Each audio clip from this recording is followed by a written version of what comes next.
جب تم درد کی حالت میں اللہ کو پکارتے ہو تو تمہاری آواز ان 7 آسمانوں میں گونجتی رہتی ہے جب تک اللہ کن نہیں فرما دیتا۔ اللہ تو فرماتا ہے مجھے پکارو، میں تمہاری پکار کا جواب دوں گا، اور پھر وہ یہ بھی فرماتا ہے یقیناً اللہ کبھی بھی اپنا وعدہ نہیں توڑتا، اور وہ یہ بھی فرماتا ہے یقیناً وہ تمہارے مقدر کو بدلنے کی گنجائش تب تک رکھتا ہے جب تک تمہاری دعائیں اس کی چوکھٹ پر بے بسی سے کھڑی رہتی ہیں۔ دعا کرتے ہوئے معجزوں کا یقین رکھو، پھر دیکھو دعا ختم ہوتے ہی معجزہ ہو جائے گا۔ دعائیں رد کرنے کے لیے اللہ ان کا خیال تمہارے دل میں نہیں لاتا، تو تم دعا کرتے ہوئے معجزوں کا یقین رکھو، پھر دیکھو دعا ختم ہوتے ہی معجزہ ہو جائے گا۔ اللہ تو تم سے اتنی محبت کرتا ہے کہ وہ تمہیں آزمائش میں ڈالتا تب ہے جب تم کسی ایسی چیز کی جانب بھاگتے ہو جو تمہارے لیے بری ہوتی ہے۔ شام تک تمہاری صدا کا انتظار کرتا ہے کہ کب تم اسے پکارو اور وہ تمہارا نصیب بدل دے، اور پھر وہ تمہیں دعاؤں کی مہلت دیتا ہے تاکہ تم اپنی من پسند چیزوں کو جسے تم سے دور کیا گیا ہے اسے اپنے حق میں بہتر بنا سکو۔ اس کے بعد وہ تمہارے لیے قبولیت کا وہ مقام لاتا ہے جہاں تمہیں مانگنے سے پہلے ہی ادا کر دیا جاتا ہے۔ جس نے اب تک سنبھالے رکھا ہے وہ آگے بھی سنبھالے گا، جو اس نے تم سے لیا ہے اللہ تمہیں ہر وہ چیز واپس لوٹا دے گا۔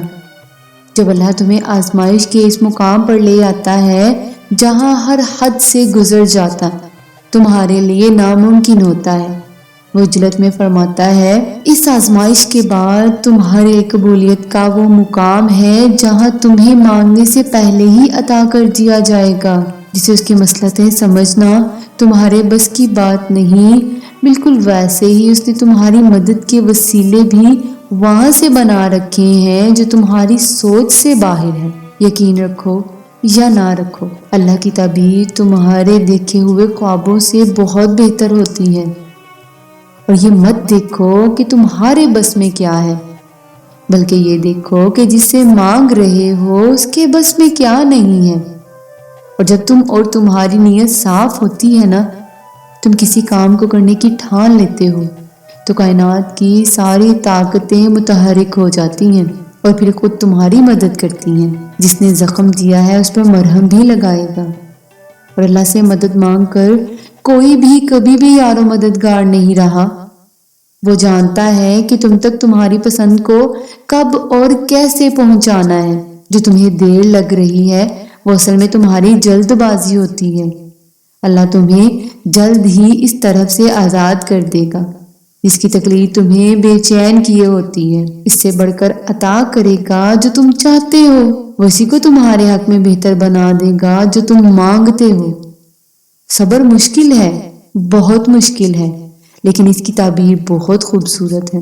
ابھی نہ صحیح مگر تمہاری دعاؤں کا جواب تب آئے گا جب تمہارا دل بالکل خالی ہو چکا ہوگا۔ جو تہجد کا سجدہ قضا نہیں کرتا اللہ بھی اس کی محبت کو فنا نہیں ہونے دیتا۔ جس نے تمہیں مانگنے کی ترکیبیں سکھائی ہیں وہ دینے میں خوب مہارت رکھتا ہے۔ ہمارا سب سے بڑا مسئلہ یہی ہے کہ ہم دوسروں کو پانے کے چکر میں خود کو کھو دیتے ہیں۔ ہم دوسروں کو جوڑتے جوڑتے خود ہی کو توڑ دیتے ہیں۔ ہم سوچتے ہیں کہ محبت عزت نفس کی قربانی کا نام ہے۔ ہم سوچتے رہتے ہیں کہ رشتوں کو زبردستی پکڑ رکھنے سے وہ مضبوط ہو جاتے ہیں، اور پھر ان رشتوں کو تب تک تھامے رکھتے ہیں جب تک ہمارے ہاتھ لہو لہان نہیں ہو جاتے۔